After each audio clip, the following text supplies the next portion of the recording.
It's my pleasure to introduce to you our speaker, Agnes Huang, who will be presenting to you on new developments in case law and family law area. You got everything? Okay. So Agnes, many of you would have met her before, and if you haven't, you're in for a treat. She is a very engaging presenter for sure, and very knowledgeable on this issue. She's been practicing family law and as a parents' counsel in child protection cases at Saltwater Law. Thanks, Vinu. Thank you, everyone. I'm always excited to be here with you. And I'm very grateful, of course, to be here on the territories of the Coast Salish peoples, the land of the Musqueam. So thank you, Haichka, to you. This is being recorded for future use, as you may know. So I have to dress appropriately. I'm sorry. I have to speak appropriately, so there'll be no jokes at all. Yeah, you know, because I have to be professional when it gets, you know, broadcast elsewhere to other people who don't know me. But if you come back tomorrow, it'll be all different. Can I use both, or? Oh, I didn't know which one I want to use. Usually I get the nice little lapel one, but I'm going to talk to you about some updates in the family law. Now, often what I do is comb through the year's worth of cases and see if I can find some interesting tidbits.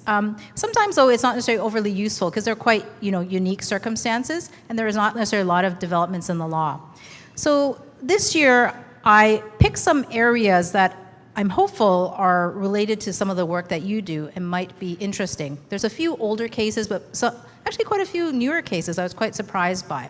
So I'm hopeful that you will find some tidbits in here. Of course, there is lots of areas I don't cover, and I apologize in advance. So for example, I didn't cover any of the child support or spousal support issues. Nothing groundbreaking in those areas, but you can always contact me, as you know, if you ever want to talk about those areas. And I'm not doing the property issues because that's an entire 3-hour thing as it is. And of course, relocation, I get to do that tomorrow with those of you who join us. And so that's not included in here as well. So the first slide I want to talk about is always the important one. It's particularly when you're common law, right? When's your relationship over? It's always important to know when it's over. This was kind of an interesting case that I'll get to. So for the purpose of the Family Law Act, spouses may be separated despite continuing living in the same residence. And the court may consider as evidence of separation communication by one spouse to the other spouse of an intention to separate permanently being the word, and an action taken by a spouse that demonstrates that a spouse's intention is to separate permanently. Now, of course, there's two different types of spouses. There's the, I can't say it. Oh, see, I got a filter. There's the married people spouse, and then there's the common law spouse, right? The 2 years or more living shacked up together, or you can be a spouse also if you are shacked up not for 2 years, but you have a child together. You're still a spouse. So mostly the issue arises when you're talking about common law spouses, but it can be for married folks as well. So we're going to go to our new case of the year. It's called Barch and Barch, and this is Madam Justice Young.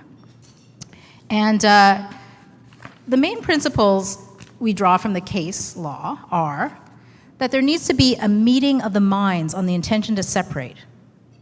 Nah, it's not required, right? You can be one person saying, I'm done with you. We're out of here. I'm done, right? And if Vinu says, please don't go. It doesn't matter. I'm done. We're done. It's over, right? So there doesn't have to be a meeting of minds that both parties agree you're separated. We're done. Physical separation combined with one party's intention to live separate and apart is sufficient, but not always. We'll get to that. It's not enough for one party simply to form the subjective intention to separate. It's all in my head. There must be some objective evidence that the party wishing to separate communicated that intention to the other party and took action consistent with that intention. So I'm going to go through a case and then we'll know what's this case and we'll know a little bit more what that's about. Useful to compare pre- and post-separation behavior. Sexual involvement, or lack thereof, is not conclusive. Because many spouses don't have sex. anymore. So, that can't be the thing that defines whether or not you're in a marriage-like relationship for some people. And some people actually, post-separation, they still have sex, even up to the date of trial. It's quite irritating. So there was to be no laughing, recall. So the objective evidence from the relevant time frame is more probative of the nature of the parties' relationship than viva voce evidence of the parties in the midst of an acrimonious and bitter proceedings. And why is that? Because by the time you hit trial, people have very different stories about what happened in their lives. So at the time you separated, you might think it's this day, I'm done with a person. But when you get to trial, you're like, what advantage would I have to delay my separation? Let's see, our RSPs went up a lot. His RSPs went up a lot. And then, Anyway, he got some bonus from his work. It's very important that you have something marking at the time of separation. Usually a U-Haul is a good idea. If you've got the U-Haul receipt, that's a good sign you're separated.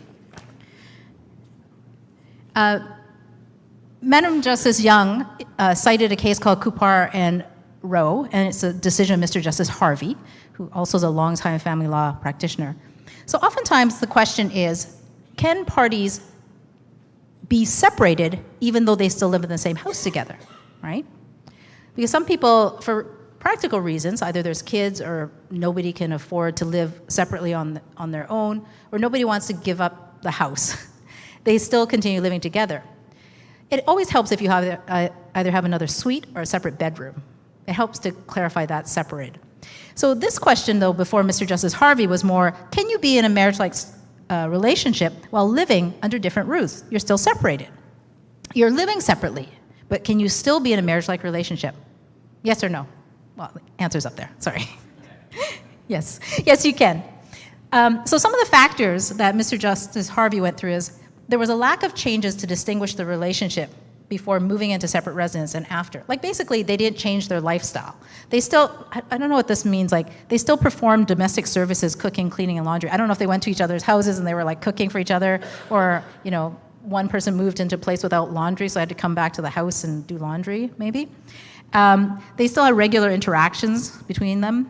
They went out for dinners, they went to events together, they portrayed themselves as a couple, they made gifts for each other, they took vacations together, and neither of them shacked up with anyone else. And I think in this one, they didn't actually put on their taxes anything different. So in this case, they continued to use the same bank account. They had joint bank accounts, joint things. So even though they lived under different roofs, the court in Kupar and Rowe, Mr. Justice Harvey, found that they were still in a marriage-like relationship. And usually you're getting this case because one person is trying to argue that they're not, right? So in Barch, this is why it's fun, because you generally have people who have very different dates of separation, and sometimes you have two. I can't decide. I think it was December 30th, it could have been May 8th, or maybe it was November 30th, or maybe it was the spring of 2014. So this is what the court has to sort out. Now, this isn't that big of a spread. There are some cases where the spread is like, I think I saw one case, it was like 11 years. It was 11 years. She didn't win on that because, in fact, he had another relationship through much of that as well. Although that is not necessarily indicative that you're not still in a common law relationship with somebody else. You certainly can still be married and have, ongoing things, as you know. Not personally, I know you don't know, but, you've heard. You watched the Kardashians. So, December 30th, this is what happened, Ms. Barch. She saw the respondent, Mr. Barch, engaged in a public sexual, supposed to be act, in a nightclub during a trip to Las Vegas. And clearly things don't stay in Las Vegas that happen in Las Vegas, because she came home and she was like, in her head, my marriage is over. But then she forgot to tell Mr. Barch that, and in fact, she didn't even say that until it was close to the trial. Oh, I think we separated in December of 2012. And Madam Justice Young says, being angry and keeping that anger bottled up for months or years does not communicate to the other party that the marriage is over. It only communicates to the other party that the marriage is unhappy. So unless you say marriage is over or somehow indicate marriage is over, you don't have to speak it, you have to show it. then the other party won't know it's over, and you'll have a hard time convincing a court that it's not over, that it's over. So I'm not going to go into Mr. Barch's dates, because the court finds that May 8th was the date in which they separated. Because a couple things happened. The parties had owned a company together, and they basically took steps to set up their own companies, and Ms. Barch set up her own bank accounts. She also talked to a divorce lawyer, which isn't always a sign of separation. Sometimes, because we as divorce lawyers have obligations to try to make you reconcile. So, sometimes we're good at that. And so we might send you back to your loving relationship. But she ceased sharing a bedroom with Mr. Barch in early 2013, and she also vacated the home as much as possible. She went on work trips, and she wasn't around a lot more. And then the kicker was, Mr. Barch left for Vegas in May 2013 and got a lease in his own name. So, but, did they tell each other that we're done? No. They didn't vocalize it to each other. So the judge had to kind of basically look at these factors and said, well, what happened was Mr. Barch went down to do business. His business kind of tanked down in Vegas. So he came back to the family home, came back. This is why he picked 2 other dates in November 2013 and spring of 2014. Spring of 2014 was at the time where they both I think they sold the house, right? So that's kind of a sign. But anyway, he tried to say, no, I came back. So therefore, we didn't separate while I was away. Anyway, the judge was like, I ain't buying any of this. Basically, she found that the respondent was telling other people, Mr. Barch, in April and May, that he was unhappy in the marriage and he was going down to Vegas to start a new life. As I said, he only came back because he was unsuccessful in his business. And the wife interpreted his actions to mean that they were separated. So, the judge says, it is difficult to determine a date of separation with a couple who do not argue and do not communicate. There is no clear date when the parties said the marriage was over and agreed they wanted to separate. So the judge had to sift through all the evidence objectively and stand back and say, okay, are they separated or not, and when, right? Pick a day. I had a case where the judge picked, it was actually a date of cohab, a date that nobody picked. And it kind of, screwed my client, I should say. Not screwed, anyway. Shoot, okay. I am really not good for public broadcasting. So this one is interesting because, of course, people on their tax returns often don't change things, and they leave married or they put separated, and then they say, well, you had married on it, so you must have not been separated, and people always blame their accountant. My accountant just did it, right? But some judges will be a little more sticky about, okay, if it's one of the factors they'll consider, right?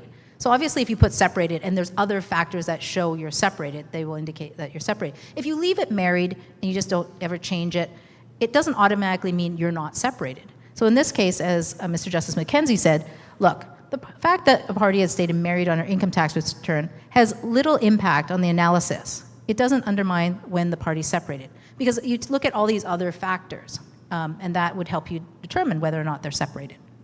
So that is separation. That's a fun case in separation. But it's more and more important, as you know, for property purposes, is when you separate. And that's why people you can nickel and dime around days and weeks and months and stuff.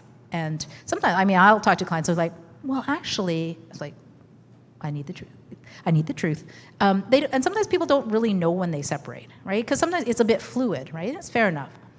Even people, when they shack up, also don't often know when they shack up. Because it's you're hanging out for a while, you sleep over a few times. And when is it you are officially there? Is it the toothbrush? Is it a pair of socks and underwear? Is it when your cat comes over? I don't know, So it's not always easy. As I said, U-Hauls are good indicators of these timelines. I believe in U-Hauls, and I do not have shares in U-Haul. So, I'm going to move on to some parenting issues. And many of you know, these are the parental responsibilities. Now, I haven't found any exciting, new cases around that, but there's an interesting area I want to talk about. So, as you know, the parental responsibilities are decisions that guardians can make in respect of a child or children. where the child will reside, live and associate. Education is a big one, of course. Cultural, linguistic, religious upbringing, healthcare, passports, refusing consent, receiving information from third parties. So that's a really interesting one that has come up in some discussions recently, particularly when we talk about mature minors, right? So many of you know that there's something called the Infants Act, and when children get to a certain age, and a doctor, essentially, they certify that this child is of an age and maturity that that child can make their own decisions regarding their health care, right? So the Infants Act allows for that, and parents, the making decisions for healthcare decisions is subject to the Infants Act. So if a child can make the decisions, the child can make the decisions, and it's not overridden by the parental responsibilities, right?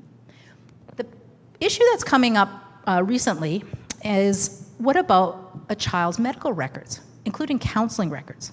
You think about that.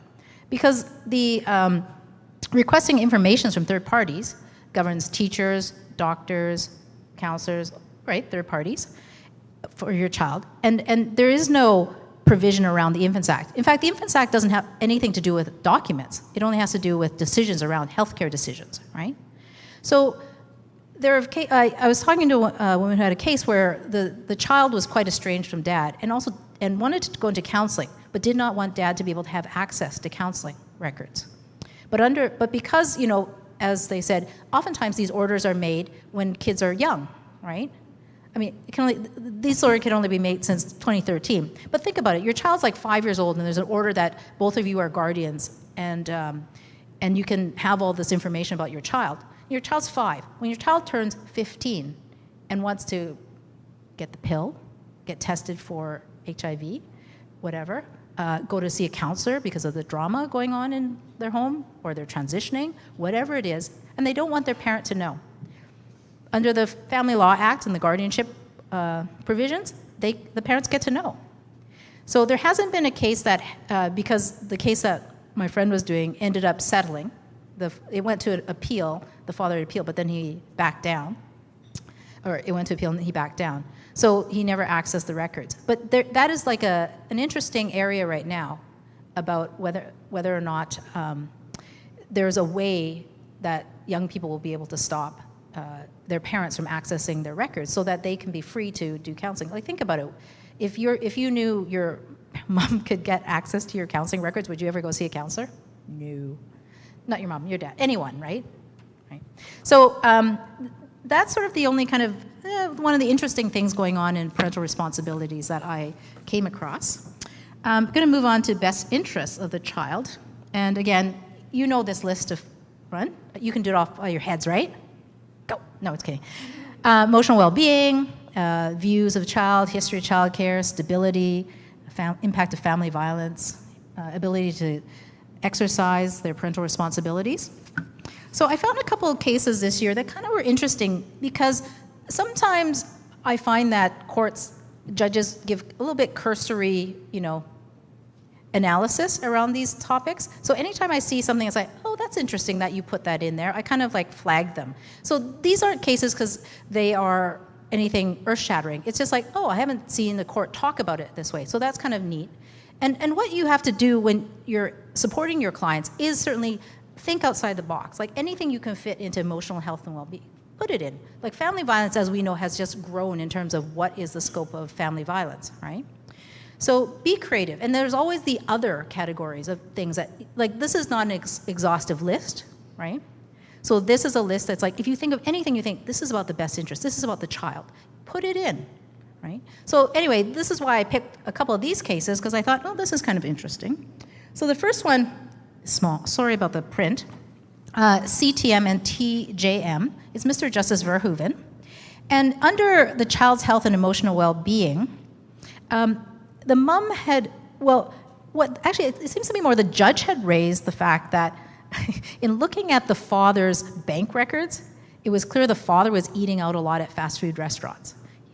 Like, at one point he looked at bank records and was like, that's 30 fast food restaurants. So he was concerned, obviously, about, well, if you're eating that much fast food restaurants, you kind of don't look that healthy. What are you feeding the child, right? What's going on for this child? And so Mr. Justice Verhoeven was concerned that this habit might affect the child. Now, there was a Section 211 report, and it wasn't raised by Dr. Elterman, and it didn't appear actually that the mom even raised this issue of the feeding of the child. And I don't know, I have clients who do raise this issue about what foods are given to a child. Certainly things, if you think about other things like the use of screen time is a huge one, right? Screen time is a big one. So think about that. That can go in health and emotional well-being, can't it? So if you have these clients who have, yes, that's a real concern to me, and it's a legitimate concern. Child playing like Fortnite at age 5, probably not okay, right? Or watching that movie Joker, bad, right? So you can maybe put that in emotional health and well-being, right? In the end, the judge didn't put a lot of weight on the matter, but just wanted to flag it as a concern for the parties and possibly for future decision makers.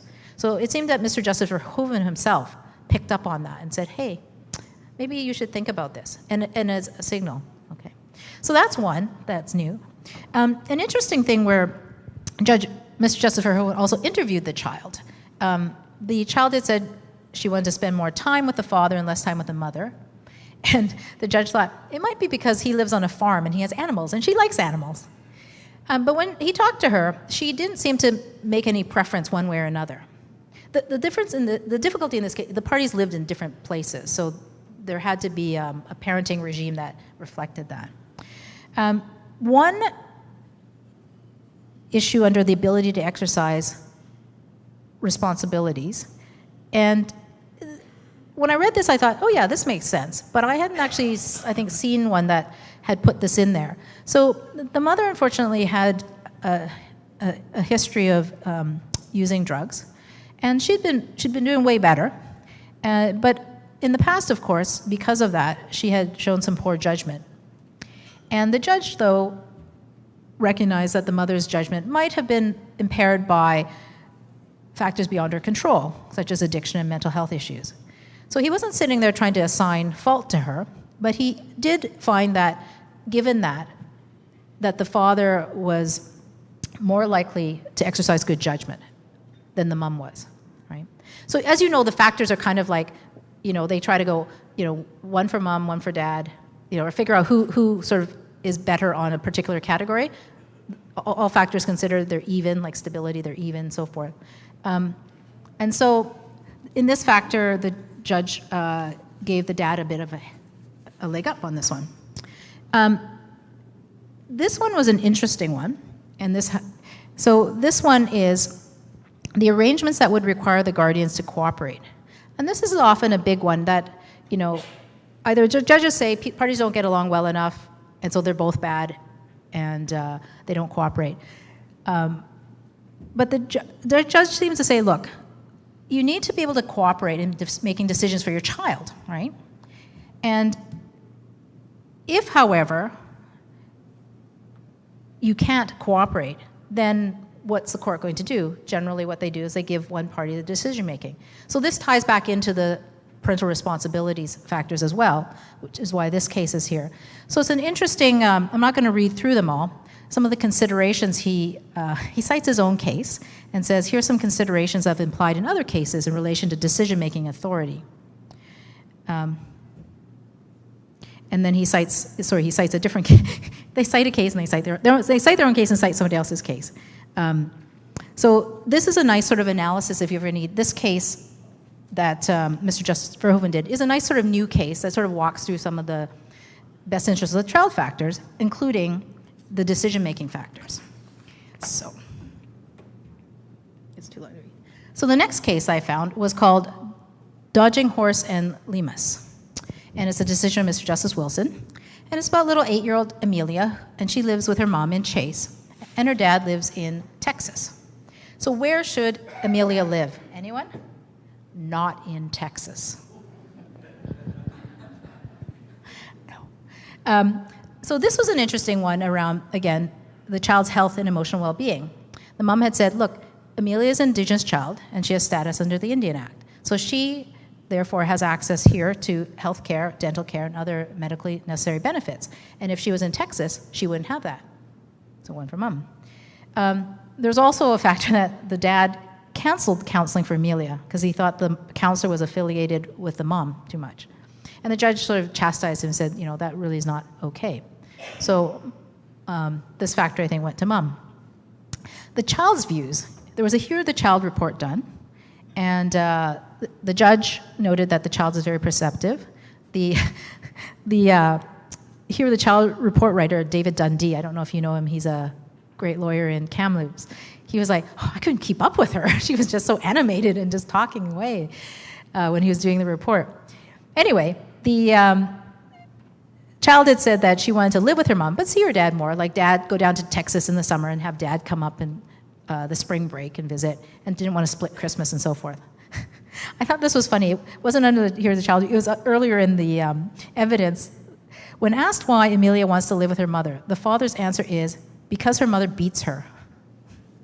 And the judge is like, there's no evidence to support this serious allegation. So you can imagine what this guy is like if he would say that in court. He said a number of other things.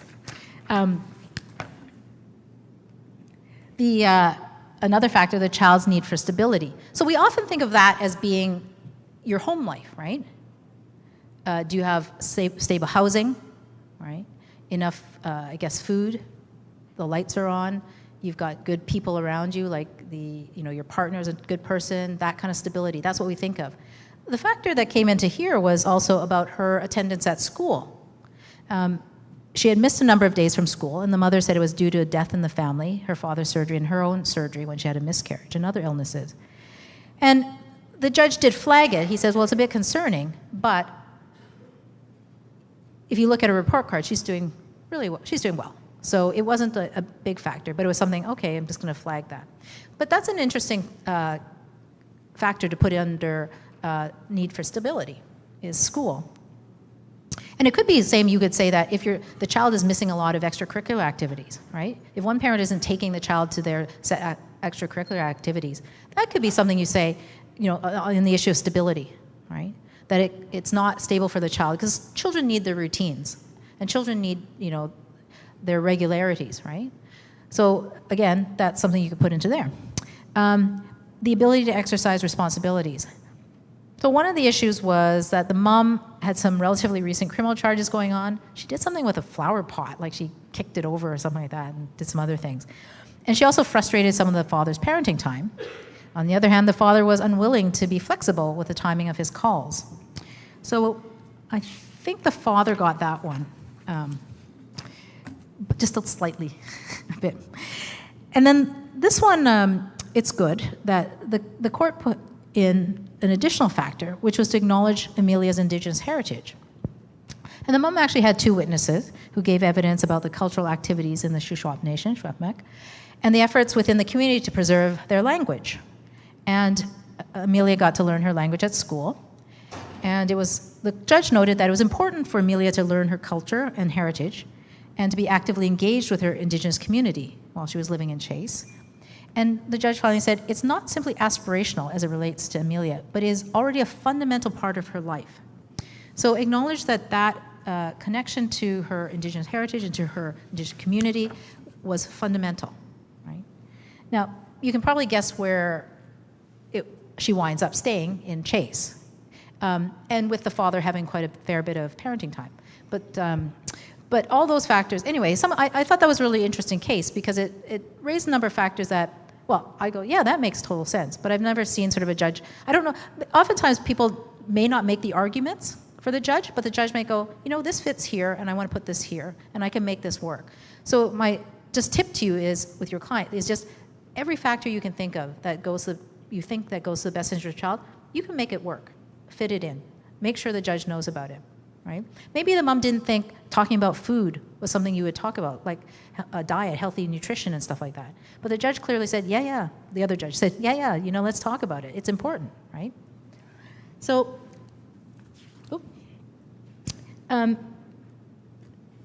one part of, we always just read the 37.2 factors, right? And then how many do you get to the next subsection, which is 37.3, which is that an agreement or order is not in the best interest of a child unless it protects, to the greatest extent possible, the child's physical, psychological, and emotional safety, security, and well-being. And that's often a hammer you can use all the time. Or a feather, I don't know. I should be not so violent. But you can always bring it up, right? That this is, in the end, this is not in the best interest of the child because the psychological, physical, and emotional safety, security, and well-being isn't protected. So there's an interesting case that came out from Mr. Justice McIntosh this year called Forrest and Forrest, and it involved 3 children, a 17-year-old boy and 10-year-old twins. And an arbitrator had made a decision. The family was living in Saanich on the island, and the mom wanted to move to Toronto. And the boy, who was 17, wanted to stay in Saanich, and the mom wanted to have the girls live with her in Toronto. And the arbitrator denied the mom's application to move. But interestingly enough, in doing so, the arbitrator found unequivocally,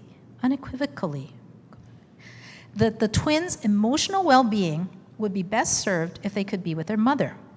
And noted that even the Section 211 report writer had said that the twins would experience emotional harm and would require therapy in order to adjust to their mother's absence should she move without them. And yet, in order to keep the girls with the boy, and I'm sure there's other factors that, I'm sure the dad wasn't horrible in this case, the arbitrator denied the application to move. And so the twins were supposed to stay there and go into years of therapy. The mom appealed the arbitrator's decision, and the judge allowed the appeal and found that the decision, it was weird, like the judge particularly points to this, what the arbitrator found. He says, okay, this is contrary to 37.3, where you have to make sure that whatever orders are made are in compliance with the child's emotional, psychological, and physical security, stability, and well-being, right? And clearly not if even the arbitrator is like, hey, children are going to get messed up and need therapy, right? So the judge overturned the arbitrator's ruling, but then sent it back to the arbitrator, and which is often what even the courts of appeal send them back down. Sent it back to the arbitrator and said, okay, decide again, but know how I'm defining what this part of the law means, 37.3, so think about it when you do it. The difficulty for the mom is, by the time this all gets, I can't remember what date is, of course, the mom was trying to get the children into school, so they've already lost probably half a year. So that's a really interesting case to emphasize the importance of 37.3, because we often don't go to that. Moving on to guardianship. Parents are usually guardians when they live together, as you know, and then they separate. And the main one that I want to focus on is 39.3c, is a parent can become a guardian when they regularly care for a child. And this is the weird thing in the Act, as you know. If you are a mom giving birth, you don't actually fall under 30, and without your partner living with you, you don't fall into 39.1, right? You're not a guardian because of that, because you're only a guardian if you are living together. The parents are living together at the time the child's born. If you're not living with your partner, you're not a guardian under 39.1. You generally pretty quickly become a guardian under 39.3c, because presumably you're going to regularly care for the child. So this, of course, is like oftentimes it's the other parent who is trying to establish that they have regularly caring for the child, and so therefore are a guardian. Because otherwise, if you're not a guardian under this section, what do you need to do? You need to apply to be a guardian under Section 51, right? And that's a bit more of work. So, what is regular care? And again, there's not sort of any new cases this year I could come across, but one of the older cases from Mr. Justice Punnett in 2013, he noted that the father never lived with the child, and in this case, the father at best saw the son on a weekly basis between end of May 2012 and August 2012. And then there was an interruption in that period, and so the judge says, look, that sort of limited contact can't be characterized as having regular care. And as a result, the father is not presumed to be a guardian, and he has to apply. Now, that's sort of the more extreme sort of, that you'd go, well, that's kind of obvious, right? You see a child once or twice a week, and then you go off for a little bit and you come back. Well, that doesn't mean regular care. So the trickier parts is this one that Doyle and Hanley from Mr. Justice Armstrong also talks about the willingness to provide for a child's ongoing needs and a record of usually and normally doing so, more than simply visiting a child at regular intervals. So it's not just like, hi, I'm coming to see my child for 2 hours a day for the next little while, but actually taking care of the child's needs, feeding the child, bathing the child, taking the child out, doing things with the child, right? As the child gets older, taking the child to activities, taking the child to school. Sometimes it's overnight, something. That would constitute more actually providing for a child's needs, right? Not just visiting. So there's still not clear case law on how much sort of involvement you have to have in a child's life to constitute being in regular care of the child. Now, clearly, if you're you see the child sort of half the time, obviously, that's obvious, right? What if you're an alternate weekend? Is that enough? Could be, if it's very regularized, right, and you have some holidays, right? And sometimes, to be frank, at that time, the parent who is the guardian will agree that, you are the guardian of a child, right? Sometimes you get an agreement of that if there's sort of regularized visits and so forth and regularized involvement. And to be frank, the payment of child support generally makes people more open to acknowledging guardianship. So, but again, I didn't find anything new in the guardianship realm, but these are it's still sort of evolving. So you have to, I get then to the informal parenting arrangements next, because it has some interesting implications for guardianship as well. So you know that if there's no order agreement, but you have some sort of regularized schedule going on or some sort of parenting, that's called an informal parenting arrangement. And under the Family Law Act, you're not supposed to change these informal parenting arrangements without consulting the other guardian. Now, that's why you maybe don't want the person to be a guardian. And unless it's unreasonable or inappropriate in the circumstances. And of course, unreasonable or inappropriate involves things like family violence, or the other guardian isn't around anywhere to be found, or is a member of the Hells Angels and you don't want to talk to them. So this is where you have informal parenting arrangements that what happens there. So there's a couple of new cases a case that came out recently called T, PH, and BAB, and that's Judge Doulis in provincial court. And if there are no existing orders allocating parenting, then Section 48 of the FLA prohibits any unilateral changes to informal parenting arrangements once they have become part of the child's routine. So that's the key. So it's not just if there is some parenting time going on or some parenting going on, it's really you have established a routine, right? That's what it means in informal arrangement. It's not I visit once a month and maybe I come every third week, maybe I come this day, it's random. It's really about establishing a pattern, a routine for the child. That's when you get into what's called an informal parenting arrangement. In this case by Judge Keyes, the DMM and DF, the evidence was clear that the mom didn't allow the dad to see the child. And therefore, there was no parenting arrangements in place. And the judge found, even though the dad had wanted to see the child and the mom was resistant, that this still didn't establish that there was an informal parenting arrangement requiring her to consult with the dad before changing any such arrangements. So there wasn't a routine that was going to be disrupted. So therefore, there was no informal parenting arrangement. And why was this important? Because the mom wanted to move, right? And because there was no informal parenting arrangement, There was no need to consult with anyone, the father, and no need to get his permission or, have him stop from moving, and she moved. The dad tried to have the mom move back to Prince George from Kelowna, and the mom was successful in defeating that claim. And part of it, to be quite frank, was there was a fairly long history of family violence. And even then, when the father, at the end of this trial, only received supervised parenting time.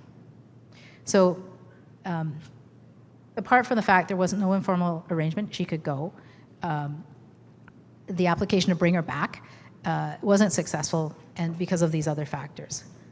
But that's a key one for your clients to know, is that if you don't have a routine in place, there is no informal parenting arrangement.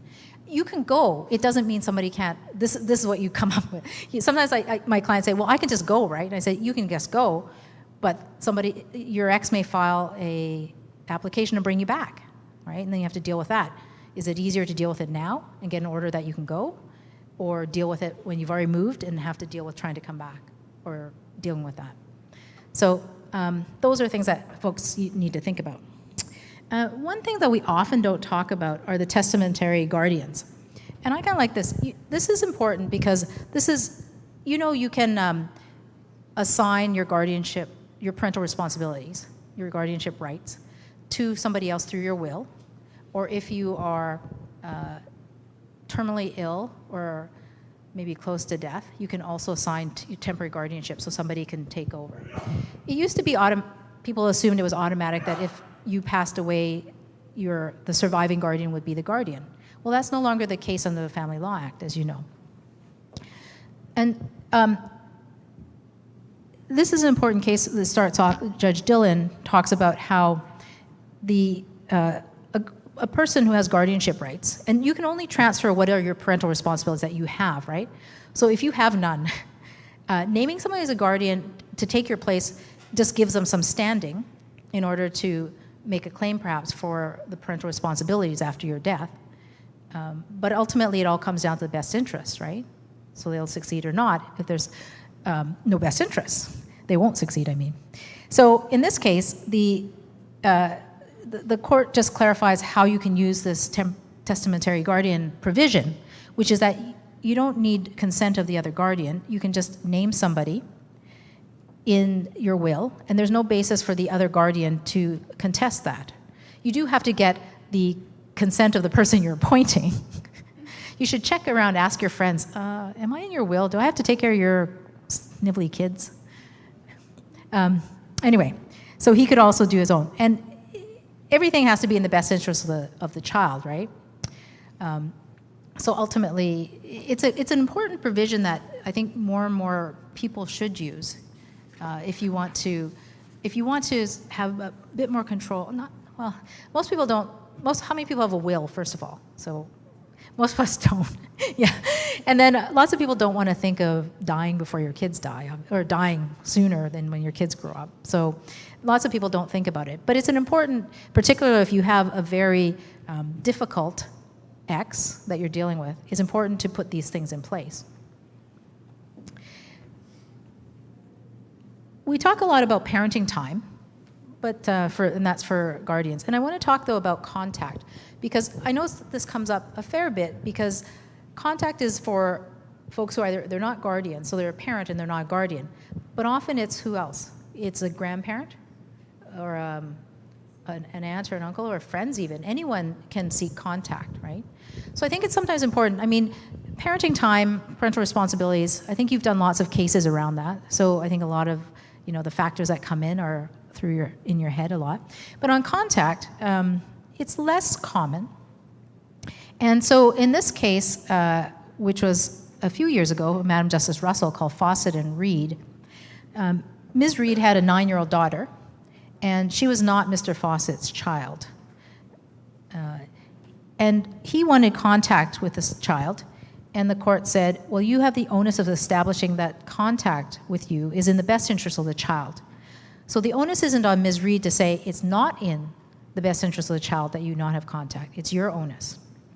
And this was an interesting one, because this isn't really the case in when you're talking about parenting time with guardians, is the issue of deference to the custodial parent. So the court said, it is a relevant consideration, subject to all the other factors that deal with the best interests of the child. Oftentimes you'll have a parent who's, when the parties break up and it's not your biological child, your ex might say, well, you don't get to see this child anymore, and the relationship, even if you've had a very long relationship with that child. In that case, the court will say, yes, you have a deference, I give some deference to you as the parent of that child, the guardian of that child. But also, there's other factors that come in. There's a long history of care of the child, there's, their emotional connection, probably stability that parent offers, and so forth. So deference is, I think, was easier in this case because Mr. Fawcett didn't have a lot of a relationship with the child.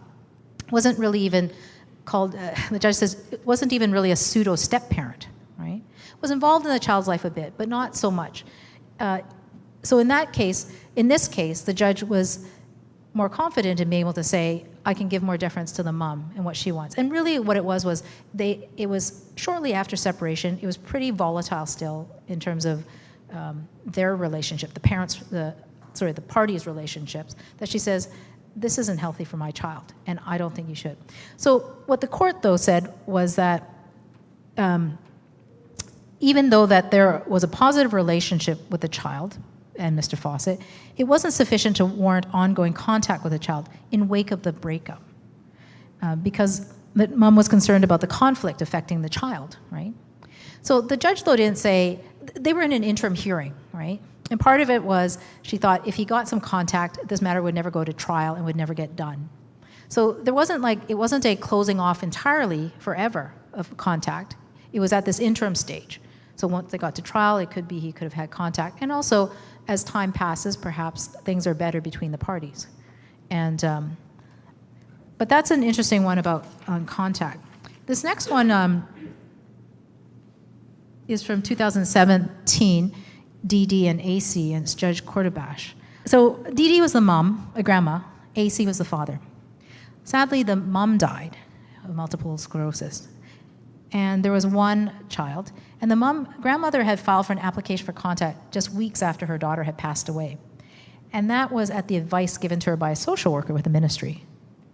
Anyway, so Judge Cordobash noted a few things. That it was important. What happened was when that happened, the relations between grandma and dad fell apart even more. And so the grandma had been quite involved in the child's life, and the child had a good relationship with grandma. But because then grandma and dad were not on the same page anymore, grandma wasn't seeing the child anymore.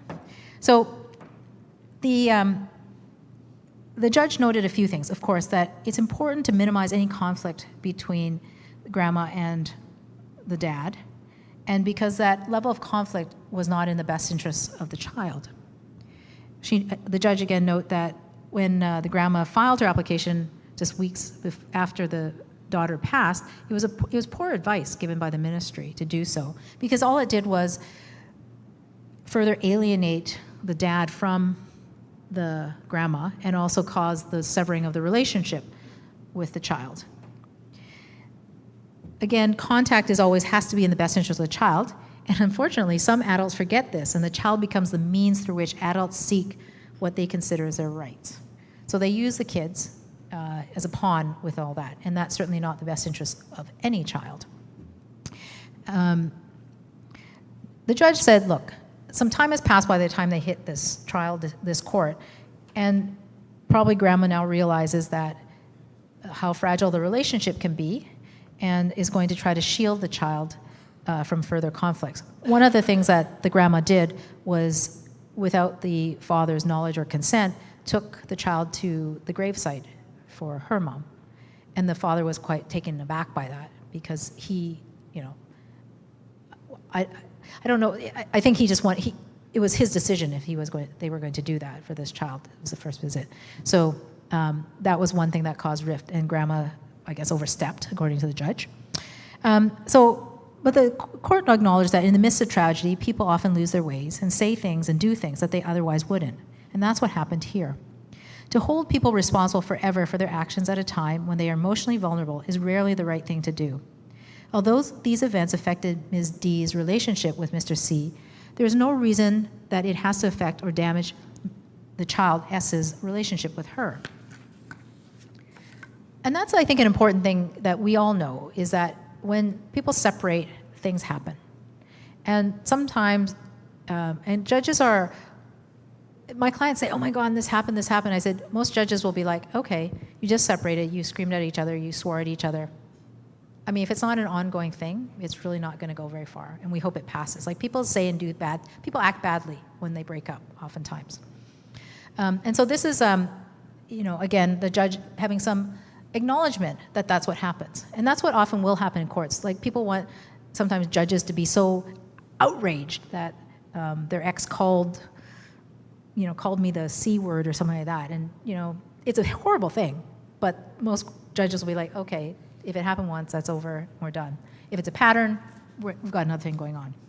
So in this case, the judge applauded Grandma for wanting to continue to be part of her granddaughter's life and to try to, but that her use of the courts to do so, right, so shortly after the passing of her daughter wasn't ideal. But the judge was hopeful that the parties could work this out and put the child's interests at heart. The judge did remind the grandma, though, that she is not the parent. And she has some contact, but it's not going to be at the level at which it was before. The father and the child had now moved away a bit. So the grandma did get some contact, 4 hours, 1 day a month, some Skype calls, but the judge was also signaling, I think, with the way that the reasons are written, hope that the father and the grandmother would work their circumstances out, and that they by themselves would increase the parenting time, the contact with S. So it's a nice sort of, it's a very unique situation. It probably doesn't come up very much, but it's sort of an example of taking all the factors, looking at the whole situation and not getting caught into a lot of the details of some of the bad behavior, and say, because a judge might say, look, Grandma, that was really crappy what you did, and so I'm not going to let you have any contact at all until you go to counseling or until you do something. I think, but the judge, and I'm not sure how the grandma presented at trial, maybe the grandma was more contrite about what had gone on, and so therefore the parties, hopefully, the judge put something in place that hopefully would help everyone, and especially the child, move forward in a good way.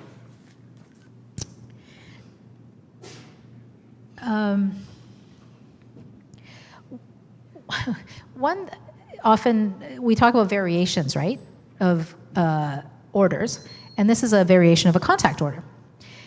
And similar to all other orders, you need to show a material change of circumstance. But I'll get to something interesting at the end about variations and what a material change of circumstance is. So in this case, so under Section 60 of the FLA, the court can make an order to change or suspend or vary a contact order. The father had an order from 2012, so we're now in 2015, and the order was for supervised parenting time because the dad was a piece of work at that time. The dad had some open criminal matters going on, had no housing, had no employment for a long time, and was a frequent user of marijuana. Bad, so bad.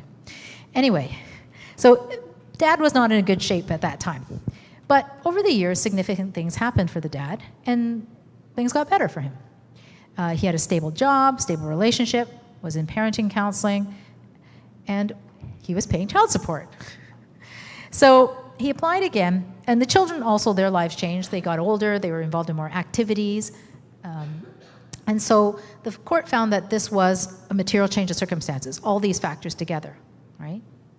I think the mom's situation had also stabilized as well. So in that case, the judge found that there were sufficient grounds and evidence to allow the dad to have some unsupervised access and overnight, contact and overnight as well. So one of the interesting things that came up and in this case was that Judge McCarthy talked about the test for the material change of circumstance. and basically said the test in like contact orders are a lot sort of lower. Like the change of circumstance, like he basically was saying this kind of change of circumstance wouldn't necessarily fly if we were talking about changing the parental responsibilities regime, right? Because if at the time mom had all the parental responsibilities and dad says, oh, look, this is the change in circumstance, the judge signaled that, in fact, he would apply a higher test to determine whether or not there was a change of circumstance in order to vary the guardianship, the parental responsibility orders that were made. So he's just signaling that there's, in each section that has a change of circumstance, it's not necessarily automatically the same test that will be applied. So don't worry that if you go, oh my God, all he has to do is clean up his act up and he's going to now be a joint guardian with me. Judge McCarthy is saying, nope, don't worry. It's got to be more than that. So,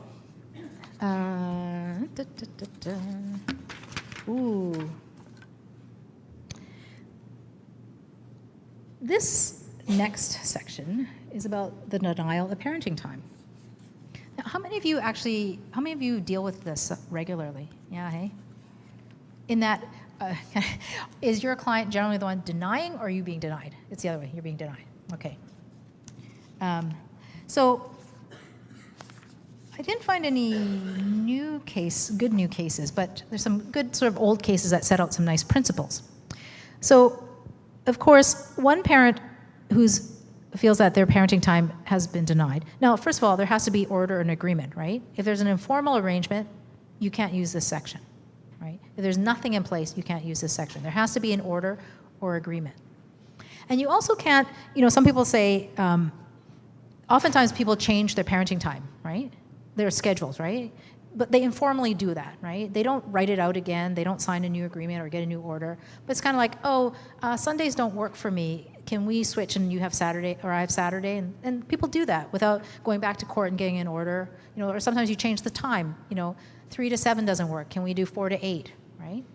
But because those aren't in orders or agreements, you can't actually use the denial of parenting time if it's that somebody denies you that. You can go back to the old one and say, well, you denied me 3 to 7, right? So the application, though, has to be made within 12 months of the denial. So you can't hold on to the 3 years ago you denied me parenting time and now come back to court and say, and I want all these penalties against you. Because as you know, some of the outcomes can be fines, right? Not just make up parenting time, but also cash, cold, hard cash. Section 62, of course, says that denial of parenting time isn't wrongful for a number of reasons. One, if there's a concern the child might suffer family violence, that's often a big one. If there's a concern that the other person is impaired by drugs or alcohol. If the child's suffering an illness, but that one's like crap. I hate that one because you need to have a medical note. You're supposed to have a medical note.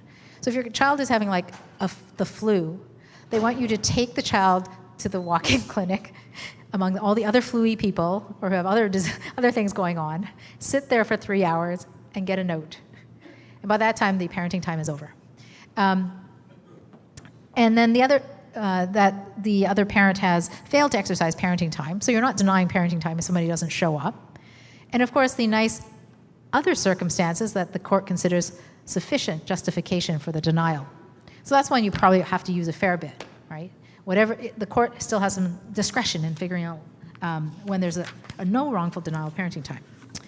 So this is one of I think a good case that sets out the tests is Mr. Justice Benton and KR and JW. It's from 2016. And he says that the objective of the provision gives the court a broad discretion that can be adapted to each unique circumstance. And so it would be inconsistent with the broad objective to limit the remedies to only discrete events of express denial. A pattern of wrongful conduct that frustrates an order or agreement, such that parenting time is not fully available, is wrongful denial. A parent need not say no to scheduled parenting time for them to communicate a denial, nor must they physically prevent the parenting time from occurring for it to be wrongful denial. The cumulative effect of less definitive words and actions may suffice. So if you just happen to not answer your door, you're not saying no, or the child is visiting with grandma and not available for parenting time, that still can constitute a denial of parenting time. This is the interesting one at paragraph 60. When the child is resisting parenting time with the other parent, it's appropriate to view the origins of that resistance. The parent who encourages that resistance by words and or actions, in my view, can be said to be denying parenting time. And depending on the circumstances, it may be wrongful denial. So this is often, I'm sure, comes up a lot in cases that you deal with, where one parent says, well, Johnny doesn't want to go with you, right? And those are really difficult cases. I deal with a number of those cases. And lots of parents think that their children get to make these decisions. Certainly when they think that by the time they turn 12, it's in their total control if they ever spend time with a parent. You know, I kind of look at sometimes I say, what if they ever, I hope they don't turn on you, because you'll be in trouble. But I think, you know, I don't know. I don't have children, so I don't know what it's like to raise kids. But I hear teenagers are not nice sometimes. But, you know, would you give your 12-year-old that much power? If you're together and your 12-year-old says, you know, I'm going to go hang out with my friends and, vaping. Like, would you let them vape at 12? Okay. So, you know, and so some parents think it's okay to let kids decide, or they give them enough of an impression. So it's not necessarily the parent says, well, you know, you don't have to go to your mom's, right? But they let them believe that they can decide, and they don't dissuade them of that. So that's what I mean. I think the judge here, Justice Benton, is saying, we got to get behind what's going on for the kid. But it's really hard, right? And after a long time, lots of times, you know, kids have an entrenched view of things, which may not be grounded in anything that's happened between them and the parent they don't want to see. And those are the really hard cases. And, you know, some people call it alienation. Some people call it estrangement, if it doesn't get as far as that. Those are hard cases to deal with, I'm sure. And sometimes counseling can help. Sometimes kids won't go to counseling. And sometimes the parents won't go to counseling. So anyway, I just point that out is just because, you know, it's sometimes these cases aren't necessarily that simple, denial of parenting time. Because if you notice, one of the factors of not wrongful doesn't just say your child doesn't want to go and you're pushing the kid out the door and the child's not going, or the child's locking herself in the bathroom, right? That's not one of the factors listed, enumerated, but obviously if it's one of those circumstances, you can add it into that, you know, catch-all one and say this is what's going on, and say it's not wrongful. I'm doing my best, right? So here's an example of a case is in DNL and CNS is a case of Justice Perlman a few years back. The child was 12, intelligent and mature, and so this makes sense, right? Because the dad was angry and he was making derogatory remarks about mom and grandparents, and he had outbursts, and he wouldn't allow the child to go home to mom when the child wanted to go home to mom. The child was angry with dad and didn't want contact with him, right? And the court found that use of force then in those cases, because, you know, that's sort of what Mr. Justice Benton was saying. You kind of get behind what's going on, behind why the child doesn't want to see the other parent, right? Not just, I accept the child's views, but there's got to be something going on. And so it's clear in this case, there was enough evidence that came behind and the child was able to articulate why the child didn't want to go see dad. And if the only way here was the use of force to accompany him, and the child believed that, or the mom believed that forcing the child to see the dad would just be a real risk of physical altercation between the dad and the child. And that would be obviously not in the best interest of the child to have some sort of fisticuffs or even a screaming match with the dad, right? It's harmful to that child. And the judge found that this was reasonable for the mom to believe that the child must suffer family violence. and concerns for the child's physical and emotional safety provide justification for denial of parenting time under Section 62(1)(a) and F being the catch-all, A being the family violence. And again, in all of these things, you again pull up all the best interest tests, right? All the best interest factors in talking about it, right? So don't just sort of go, oh, A to 80, these are the only factors I can look at. No, you bring every best interest factor in if you can. And really focus on, of course, the emotional and physical well-being of a child. So in that case, it was the denial was not found to be wrongful. This next case, though, which is Mr. Justice Saunders, it was a 12-year-old boy again, complex psycho-emotional status, has various diagnoses, and one of the counselors said that he presents behaviorally as an 8-year-old, and he struggles with truth-telling and confabulation. So the child did disclose that dad hit him on the head and kicked him on the knee to a counselor, and that was reported to MCFD.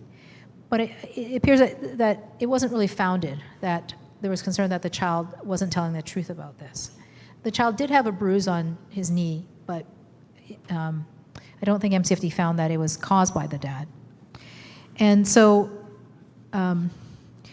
the judge in this case found that the mom had wrongfully denied the parenting time because she really had, particularly given the concern about the child's truth-telling, she really didn't have a reasonable apprehension, the judge found, that there would be family violence between the dad and the child. And in fact, the mom's behavior indicated that she didn't believe that there would be because she allowed there to be parenting time between dad and child. So therefore, denying parenting time on some apprehended violence, which wasn't made out,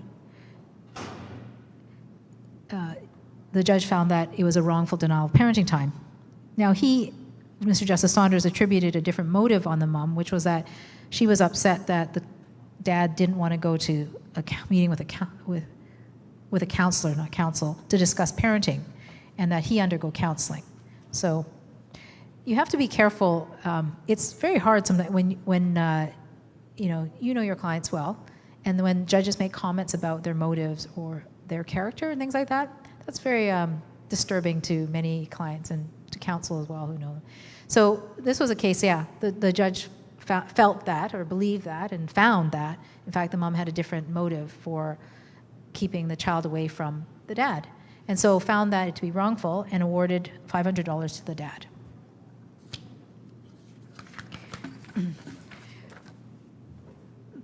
This one is a recent case. There's very few cases about the failure to exercise parenting time.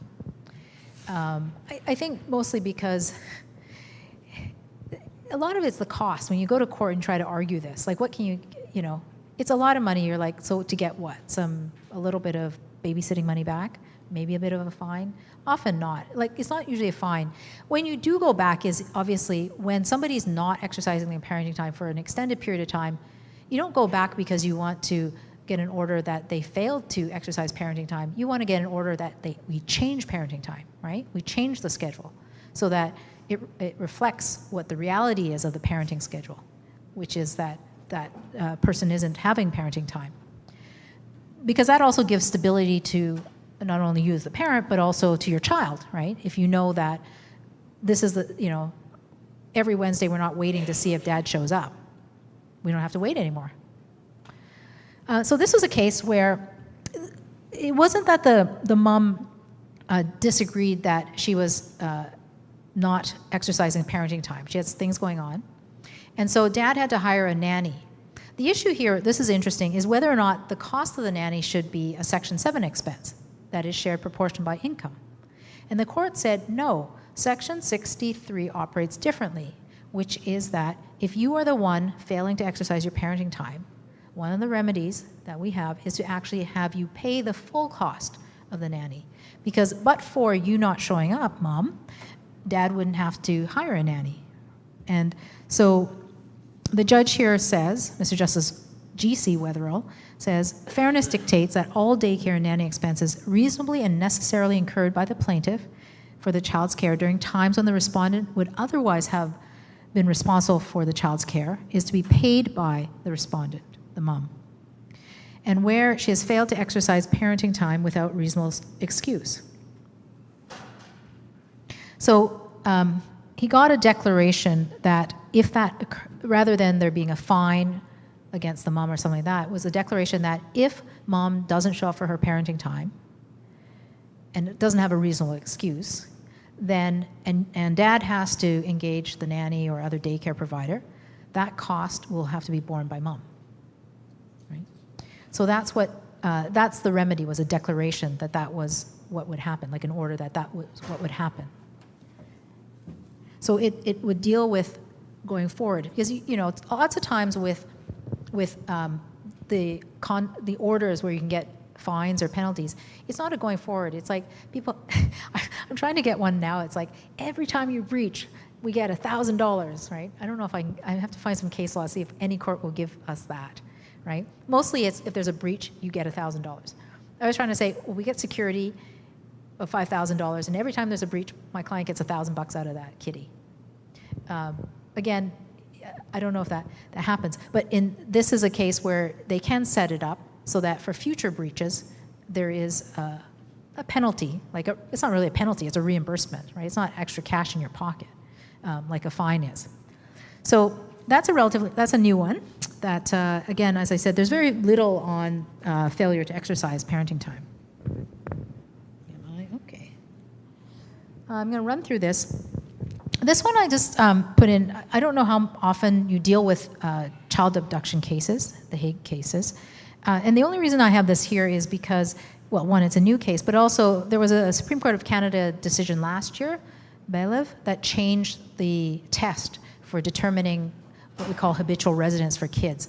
It used to be, it's now a hybrid test. So it used to be you look at the parental intention, the intention of the parent, where the habitual residence is. Now, it's rather than focusing on that or the child's acclimatization, the court has to look at a broader range of factors. So the child's life, family, social environment, immediately prior to the removal or retention, and then also the child's connection to the home state, the new state, what's going on. So he looks at all kinds of things. In this case, the court found that the child's habitual residence was in Portugal. The dad had brought the child over and kept the child here. And so she was to be returned to Portugal. So if you ever do have a case that involves an international child abduction or a Hague Convention, this is a good case, good BC case to look at that distills the Supreme Court case.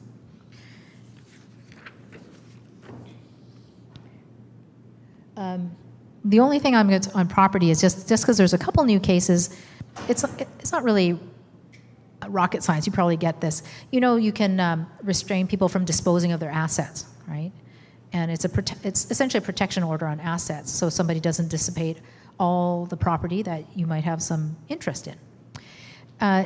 Oftentimes, people do these really global things, like you're restrained from using any bank account, disposing of any vehicles, any cars, blah, blah, blah. Well, then that leaves you with nothing to spend. Or if you have a business to run, it leaves you with no bank accounts to use, right? Or you're in breach of orders. And so oftentimes people go either, it's usually by agreement, or people go in and have to get orders to release certain assets, allowing them to use certain assets. This is a case where, these are two cases that just the court at the outset agreed that certain accounts could be available to somebody. It wouldn't be covered by the essentially freezing order, as we call it, or the restraining order on the assets.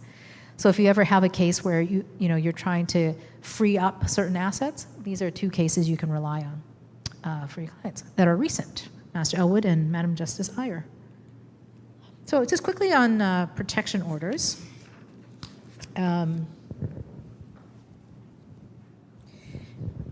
A family member, well, I won't go through the definition of family violence or family member. You probably all know that. So this case I put in last year, Madam Justice Fleming's. I just like it just because she just talks like the broader range of what is family violence. speaking of which, how many of you are familiar with the case AB versus C, D, and EF? It's a case right now in the Court of Appeal. It's of a young teenage transgendered child, and the father was opposed to the child having reassignment surgery, even though the doctors had approved of that, and the child was considered to be a mature minor, able to make that decision. But one of the things in this case was that the court found that the father's refusal to refer to the child by his chosen name, the court found he was publicizing, he's involved in extremely right-wing groups like Culture Guard, and he's basically posting personal information about this child, publicly, giving the child a different name, but a different female name. But people know, and so the child is getting a lot of backlash because of that. Anyway, there have been now, the court found that to be family violence, not respecting the child's identity, and also publicizing information about the child's personal self, the child's person, is family violence. Now that is currently being appealed in the Court of Appeal. Anyway, it's an interesting case to read because it stretches I think, in a good way, how family violence can be used, how family violence is being defined. But it's a very unique circumstance as well. So it may not be that anytime somebody says nasty things about you, that's family violence in and of itself. It's quite an extreme case.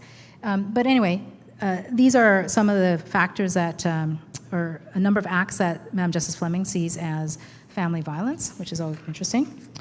A good case, if you ever need to sort of walk through the evidence on each factors under family violence, the definition under Section 184, the history of family violence, repetitive or escalating violence, patterns of coercive or controlling behavior, that's the psychological emotional abuse, what's the status of relationship, circumstances that may lead to increased risk,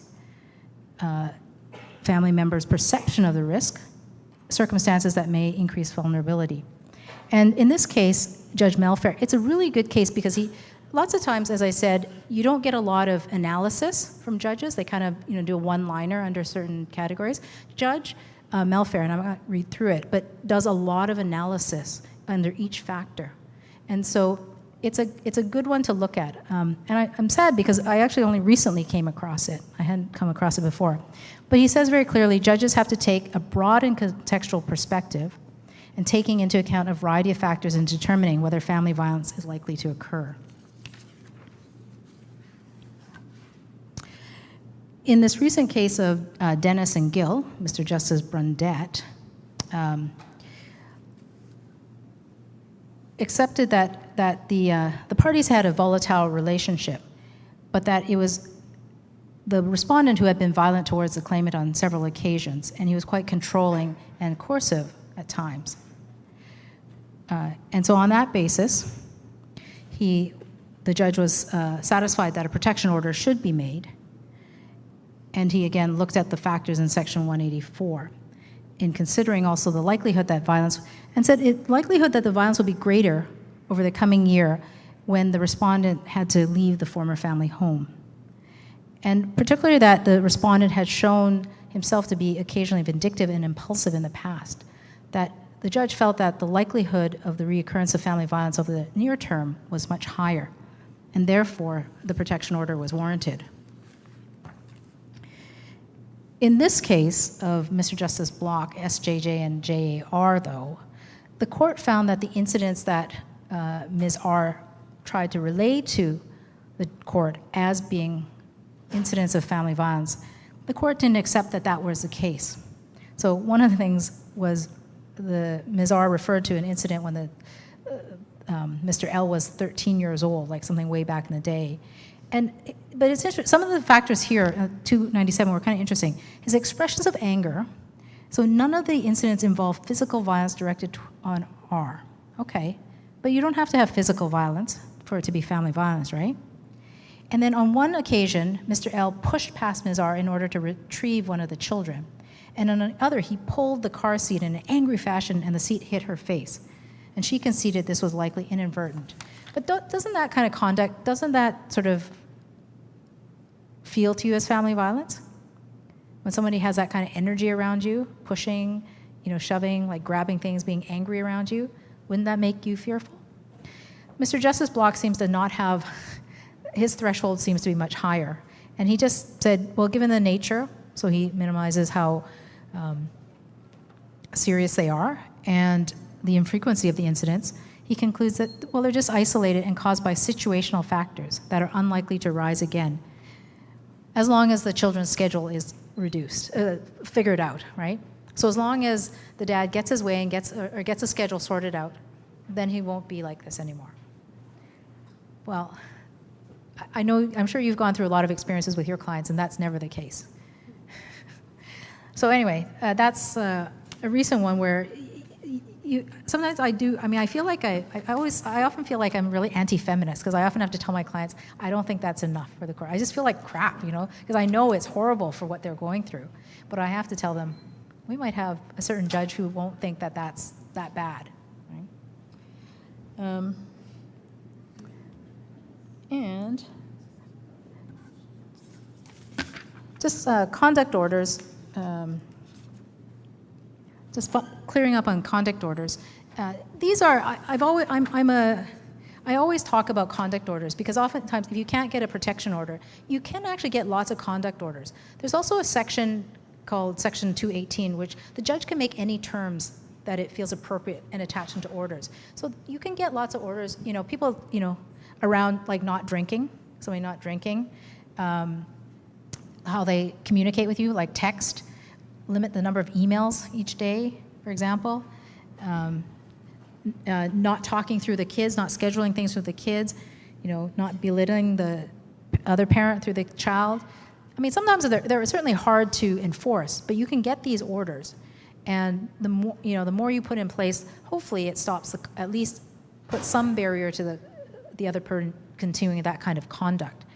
So conduct orders are, I think, useful, because I think you can get really, creative in what is necessary for your client's circumstance, right?